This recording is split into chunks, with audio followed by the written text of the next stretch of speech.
Tahimik na binuksan ni Brixton ang pintuan ng sasakyan nang tumigil na yon sa parking lot ng kanilang lumang villa. Hindi niya na hinintay pa na pagbuksan siya ng kanyang driver. At siya na nagkusang lumabas doon. His slender figure looked tall and straight in the dark, especially his broad shoulders and narrow waist. Marahang sinundan siya ng driver. Nang maramdaman ni Brixton ang presensya nito, ay kanya nang nilingon na puno ng katanungan ng mga mata. Matulog ka na. I won't go anywhere. Sir, sigurado ka ba talaga na hindi mo kailangan dalhin sa ospital? Pangungulit ng driver na nakatingin pa rin sa kamao ni Brixton na bahagyang natuyo ng dugo, ngunit pihadong masakit yon. Sa itsura pa lang at sa lakas na naging tama nun, sa bintana ng kanilang gamit na sasakyan, hindi ma-imagine ng driver ang sakit. Mabilis lang naman tayo. Good night. Tanging sagot ni Brixton, binilisan ng mga hakbang upang maiwan lang ang driver niya. Nagulat ang mga maid nang makita doon ng panganay na anak ng kanilang mga amo. Sinalubong siya ni Maria Gina na tumanda na lang sa villa at piniling habang buhay na minilbihan sa kanilang pamilya. Isa na itong mayordoma na siyang namamahala sa kanilang villa. Tutal sa mansyon ng mga Barcelo sa Baguio, namamalagi ang kanilang mga magulang. Dumadalaw-dalaw na lang ang mga to doon kung minsan at kapag may mga okasyon na kailangang puntahan. Nakakabakasyon naman ang babae sa kanyang probinsya. Ngunit bumabalik at bumabalik pa rin sa kanila. Ito ang hiyaya nilang magkakapatid hanggang sa lumaki na sila, kung kaya naman may piraso ng puso nitong mahal na mahal rin sila. Brixton, may gusto ka bang kainin? Ipaghahanda kita. Sabihin mo lang. Malambing nitong turan kahit ng mga mata nito'y nakaburo na sa kanyang itsura at maging mga kamao niya ay nakita na nito. Ngunit hindi na ito nagtanong dito. Tinaas lang ni Brixton ang kanyang kamay. Sign yun na ayaw niyang magsalita, kung kaya naman tumabi na si Maria Gina upang padaanin ang anak ng kanyang amo. Nauunawaan niya. Mukhang bad mood yatang binata ngayon. Mukhang napaaway pa siya dahil sa tinamong sugat sa kanyang kamao. Tinignan na niyang driver sa likod ni Brixton na nagmamadali na ring magtungo sa silid na nakalaan para sa kanya sa villa na yon. Diretsong tinungo ng binatang kanyang silid na nasa ikalawang palapag habang nararamdaman niya pang paninitig ng mayordoma sa kanyang likod. Pabagsak siyang dumapa sa kanyang kama. Pakiramdam niya ay pagod na pagod siya ng mga sandaling yon. Sa halip na gamutin ang kanyang sugat, pinili niyang isarang mga mata upang magpahinga. Kumikirot yun, damang-dama niya pero mas lamang ang kirot ng puso niya ng mga sandaling yun, kung kaya naman baliwala lang din ito. Muli siyang napadilat nang makita sa kanyang balintataw ang malinaw na mukha ng umiiyak na si Seska habang iniiwan na kanina. Shit! Go away! Tumihaya siya, tinakpan ng mga mata gamit ang wala niyang sugat na kamao. Walang humor na siyang natawa. Siya na nga ang nang iwan, bakit siya pa yung higit na nasasaktan? Dapat wala siyang anumang maramdaman ngayon. Kung maaari nga lang ay dapat na nagpa-party na siya. Nagsasaya. Umiinom ng alak habang malakas na humahalakak. Hindi ka dapat ganito kaapektado sa kanya, Natalyo. Alalahanin mo na lamang ang luha noon ng mami mo at ang sama ng loob mong naramdaman nang dahil sa palagi niyang pagsulpot kada magiging maayos na kayo ng daddy mo. Sinubukan niyang aluin ang sarili, ngunit hindi yun naging sapat. Hindi ito nagawang takpan ng guwang na nararamdaman niya sa kanyang puso. Habang naririnig niya pa rin ang tunog ng iyak at mga katanungan ni Seska kanina. Nakaganti ka na. You did well dahil sobra pang pinaramdam mo sa kanya. Gaslight niya pa sa sarili. Muli pang natawa si Brixton. Napakababaw ng dahilan niya kung iisipin yun. Pang-away bata. Malaki na siya ngayon kaya dapat ay naka-move on na. Pero ewan ba niya? Sa kaibuturan ng puso ng kanyang kabataan, ay may bumubulong na kailangan niyang makaganti sa bata nang sanhi na maraming beses sa pag-iyak ng ina at pagsama ng loob nila. Dalaga nito ngayon at nagawa niya na ang nais. Ngunit hindi naman magamot noon ang akala niya ibibigay na satisfaction sa kanya upang nakita niya itong lumuhat nagmamakaawa. Wala lang, parang mas naging mabigat ang lahat sa kanya. Anong gusto mong gawin? Balikan siya? Yun ang wag na wag mong gagawing katangahan, Natalyo. Ilang minuto siyang naidlip ngunit kaagad na nagising sa tunog ng kulog at panaka-nakang guhit ng kidlat sa labas ng bintana. Napabangon si Brixton sa kanyang kinahigaan nang maalalang baka nasa labas si Seska at baka nauulanan na doon. Sa halip na isipin ang sarili ay ito pa rin ang kanyang inaalala. Nakagat niya ng labi at hinagod ng isang sentido. Imposible. Malamang pumasok na yun sa loob ng apartment. Ano siya, wala sa sarili? Sino tangang magpapaulan sa gitna ng gabi? Matalino siya. Kaya niya ng kanyang sarili. Hindi niya pipiling magpabasa sa bandang huli ay dadapuan ng sakit dahil siya rin naman ang mahirapan doon. Hindi naman ako dahil katawan niya yun. Malamang yung nasa loob na yun. Tama, nasa loob na yun at nakahiga na rin kagaya ko. Balot na balot ng comforter kahit naluha ng bumuka. Magkukulong lang yun sa silid niya. Itatagong buong katawan sa ilalim ng comforter. Tama yun. Isinaksak ni Brixton sa kanyang isipan na magmula na sandaling sabihin niya dito na pagod na siya. Wala na siyang pakialam sa kanya. Tapos na rin ang relasyon nila kung kaya naman hindi na dapat niyang iniisip ang babae ngayon. Magiging bingi at bulag na lang siya sa kung ano pa man ang maririnig niya tungkol sa babaeng yun na hindi sinasadya. Kaya lang hindi niya na magawang makatulog pa. Nilalamon siya ng labis na konsensya. Naligo na siya't lahat upang maging magaan ang kanyang pakiramdam. Wala pa rin yung naging epekto. Ang buong akala niya ay magagawa nitong tanggalin ang pag-aalala niya. Subalit hindi man lang noon nakalma ang kanyang isipan kahit na kaunti. 5 minuto pang lumipas at natagpuan na lang ni Brixton ang kanyang sarili. Nalulan na ng itim niyang sports car. Binabaybay ang daan patungo sa apartment ng dalaga. Parang sasabog ang puso niya ng mga sandaling yun kung hindi niya ito pupuntahan. Paano kung nasa labas pang babae at nagpapabasa ng ulan? Ano naman kung nasa labas siya? Anong gagawin niya? Makikipagbalikan ba siya upang pumasok lang ito sa loob? Hindi niya alam. Basta ang gusto ng katawan niya ay pumunta. Titingnan ko lang kung nandun pa siya. Kapag wala ni babalik din ako kagad ng villa. Kailangan lang makita ng mga mata ko na wala na siya sa kung saan ko siya iniwan kanina. Sambit niya na hindi sigurado. Maingay ang mga gulong ng huminto yun sa tapat ng building ng apartment ni Seska. Kulang ang salitang halos tumalo ng puso ni Brixton palabas ng kanyang katawan sa labis na gulat nang makitang nandun pa rin ang dating kasintahan. Hindi yun ang tanawin na kanyang inaasahan. Nakatayo pa rin sa lugar kung saan niya ito iniwan. Basang-basa ng ulan. Dumikit ng ilang hibla ng buhok nito sa muka habang mas nadipina pa ang hubog ng katawan. Dahil sa pagkabasa ng kanyang suot na damit, nakakuyom ang kanyang mga kamao at bahagyang nakayuko. Halatang pilit na tinatatagan niya lang na tumayo doon na para bang inaasahan na nitong darating siya at babalik dito. Kumigpit ang hawak ni Brixton sa manibela ng kanyang sasakyan na sa mga sandaling yon ay nais niya nang isuntok doon. Tanga ba talaga siya? Ano bang hinihintay niya? Bakit hindi siya pumasok? Magkadikit ang mga ngiping usal niya nang napahilamos na ng isang palad sa muka upang kalamayin ang sarili na biglang sumabog sa katigasan ng ulo ni Seska. Nagsalubong pang makakapal niyang mga kilay na halatang hindi nagugustuhan ang kanyang inabutan. Tonta talaga. Mula sa kinaroroonan ay masasabi niyang nangangatal ng katawan nito. Dala ng lamig ng ulan at yakap ng hangin. Umaapaw ang galit at kumukulong dugong nagmamadali niyang binuksan ang gilid ng pintuan ng kanyang sasakyan. Lumabas na siya doon. Binasag ng katahimikan ang paligid ng mga yabag ng kanyang suot na Italian leather shoes. Napaangat ng mga mata ni Seska nang marinig yun. Muling nangilid ang kanyang mga luha nang makita niyang nobyo yon. Nakagat niya ng nangangatal at nangangapal at namumutlang labi. Sabi na nga ba niya, hindi siya nito kayang tiisin. Mahal siya nito. Hindi siya nito kayang basta na lang iwanan. Mahal siya nito kagaya ng pagmamahal niya. Francesca naman, ano pang ginagawa mo dito sa labas? Bulyaw na ni Brixton upang pagtakpan ng tunay niyang gusto.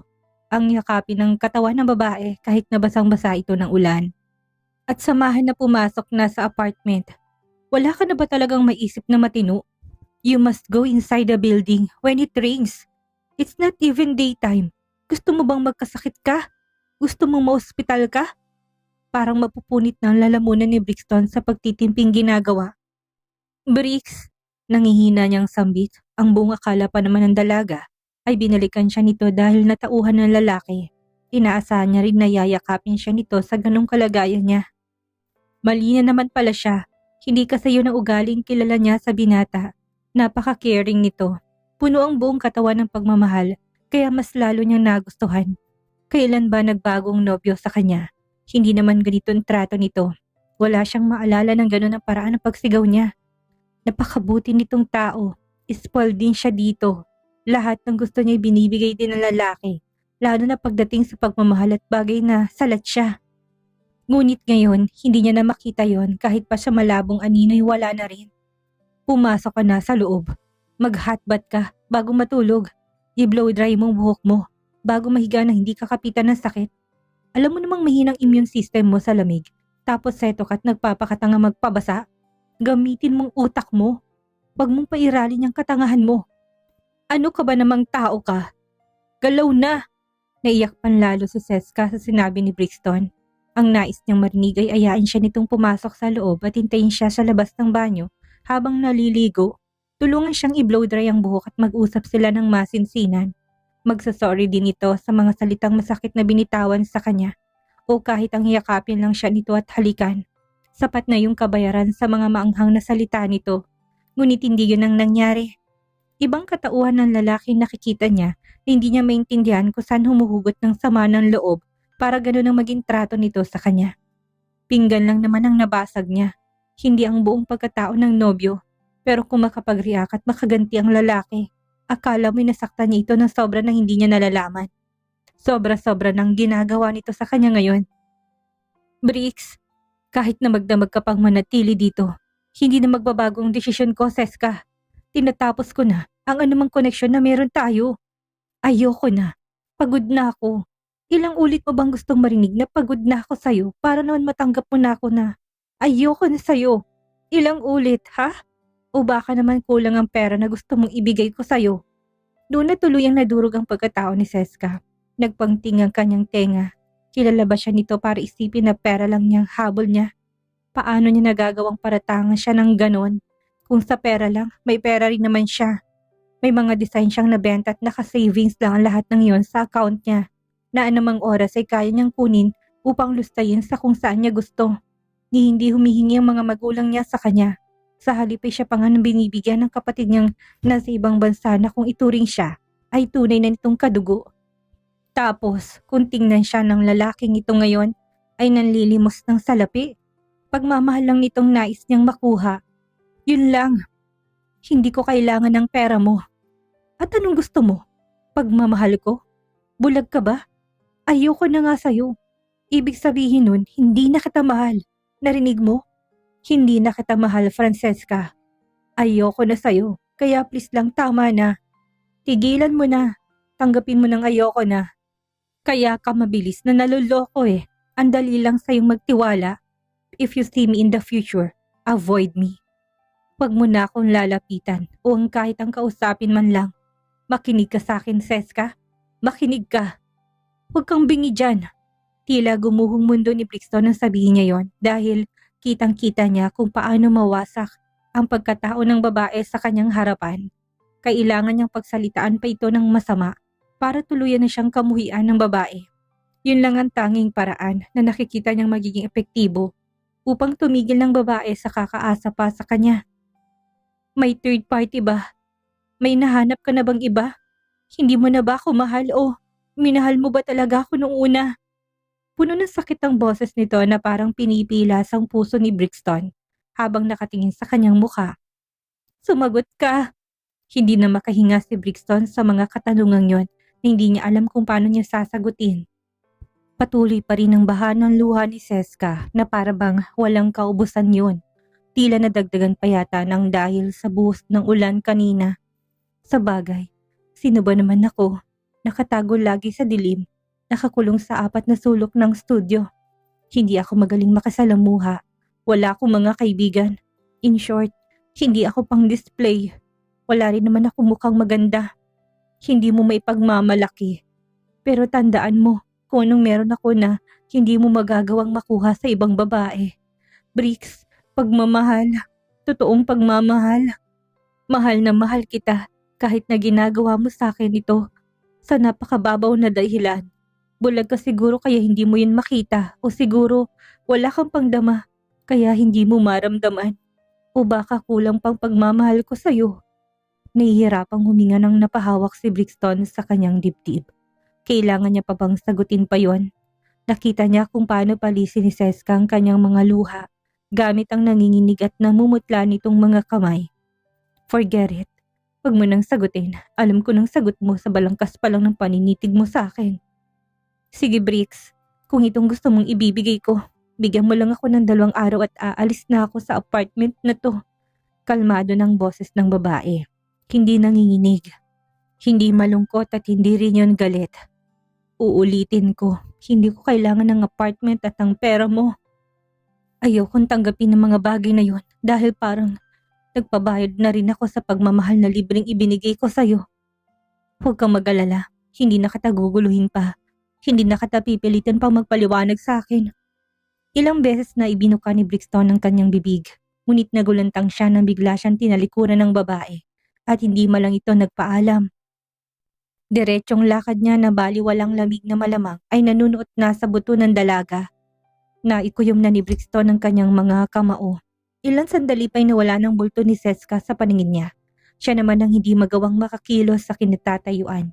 Para siyang itinlos din ng mga huling nitong sinabing salita. Kagaya ng dating kasintahan ng iwanan niya at talikuran kanina. Parang naging ganun ang reaksyon ng katawan niya. Kung itong gusto mo, ibibigay ko sa'yo. Akala mo hindi ko kaya nang wala ka? Noon pa man, wala ka naman na talaga. Masaya naman akong ako lang. Si kuya, si daddy, at si mommy. At kuminsan ay nakikita din kami ni Governor Barcelo. Alo ni Seska sa kanyang sarili na hindi siya nag-iisa. May ibang mga tao pang nagmamahal sa kanya. Saka si Benedict. Nabali ang pagiging matigas ni Seska pagpasok niya ng pintuan ng apartment. Naglupasay na siya sa sahig at patuloy na umiyak. Nang maramdaman na wala na siyang lakas at namamaganang mga mata, tumayo siya at saka palang nagpalit ng damit. Hindi siya naligo. Tinuyo niya lang ang buhok niya. Tutal wala na sila ng lalaki. Bakit kailangan niya sundin ang mga sinabi nito? Kilala niyang kanyang sarili. Hindi niya kailangan maging mabuti pa't makinig sa dating nobyo. Hindi naman umalis doon si Brixton na nakapamewang na palakad-lakad sa harap ng building. Kung tutuusin ay pwede na siyang umuwi.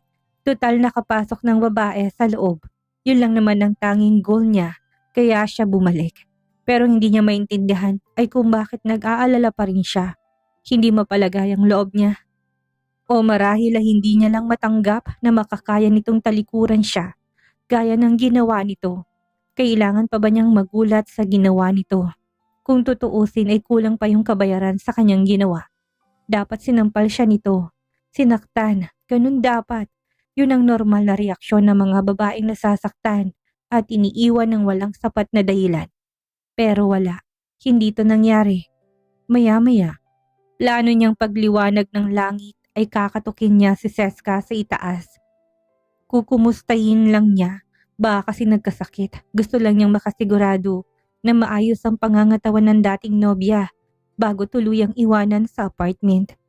Natigilan si Brixton sa paglalakad sa gilid ng kanyang sasakyan nang may pumaradang Land Rover sa gilid ng kotse niya. Hindi yun pinasok sa loob ng parking lot ng building kung isang nagmamay-ari noon sa mga tenant ng apartment nito. Naburo ng mga mata niya doon nang bumukas ang pintuan ng gilid ng driver at lumabas ang pares ng mga binting nakasuot ng maong pants. Matangkad din ito kagaya niya. Na-recognize niya kaagad ang mukha ng lalaking bumaba dito. Ang manager ni Seska, si Benedict. Pangalan lang nitong alam niya dahil hindi naman siya interested na kilalanin ito. Nababanggit lang sa kanya ni Seska ang lalaki at kung minsan ni nagkikita sila, hindi siya interesado dito kung kaya naman hindi niya na pinaimbestigahan. Sa pagkakaalam niya ay halos kaedad niya lang din ng lalaki o siguro'y matanda lang ito ng ilang taon sa kanya. Maton ito na halatang nag-gym at hindi gaya ng ibang manager na medyo malambot. Nakilala rin siya nito na magtamang kanilang mga mata. Walang pakundangan nitong sinipang pintuan ng kanyang sasakyan. Tumaas ng kilay ni Brixton sa kanya. Dinadabugan ba siya ng lalaki? Dahil nakipag-break siya? Tiningnan pa siya nito ng matalim. Sinalubong naman yun ni Brixton na humalukip-kip pa upang ipakita na hindi siya natatakot sa mga pagdadabog nito sa kanya. Lingid sa kaalaman ni Brixton ay nakarating na kay Benedict ang nangyari sa kanila at hindi nito nagustuhan ang ginawa niya kay Seska. Umiiyak na tinawagan siya nito kanina. Nagpapasundo na sa kanya dahil hindi na nito kayang manatili pa dito. Okay, Seska. Kalma para makapag-isip ka ng maayos. Ihanda mo na mga dadalhin mo. Naintindihan mo? Salamat, Benedict. Papunta na ako dyan. Ibubuka pa lang ni Brixton ang kanyang bibig para magsalita. Tinalikuran niya siya kagad ng bastos na lalaki. Ha? Anong dinadabog-dabog niya? Inaano ko ba siya? Napagtanto ni Brixton na marahil ay may gusto ito kay Seska kung kaya gano'n na lang din ang kaapektado sa ginawa niya. At that moment, his heart was particularly complicated, as if his home had been touched by someone. Parang may nag-trespassing sa tahanan niya. Natawa si Brixton sa kanyang naiisip. Hiwalay na sila, kaya ano pang kinakagalit niya? Mabuti na rin yun na may sasalo sa kanyang dating nobya. Hindi ito malulungkot. Mabilis itong makakausad dahil dito. Come on, Brixton. Hindi itong panahon para umakto ka ng ganito. Hayaan mo sila. Tingala niya sa langit kung sana'y unti-unti nang lumiliwanag. Hindi niya namalayan ang oras na mag-uumaga na pala yon. Napabuga pa siya ng hininga. Napatingin na siya sa entrance ng building ng apartment na makarinig ng mga yabag na papalabas.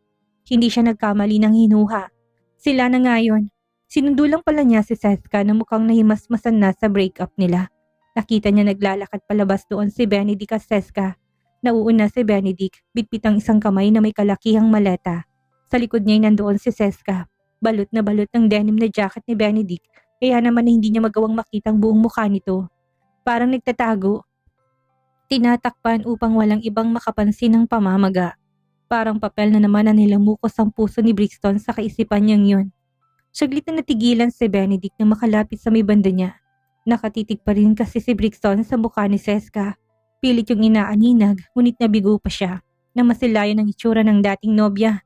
Ang hindi niya alam ay sinabi ni Benedict kay Seska pag akyat niya na naroon pa rin ang lalaki kung kaya naman naisip nila na ganun ang kanilang gawin. Sinabi ni Seska na ayaw niya na itong makita kahit na sa huling pagkakataon pa yon. Gusto niyang maalalang mukha nito noong sinagot niya ito ng panunumbat kanina.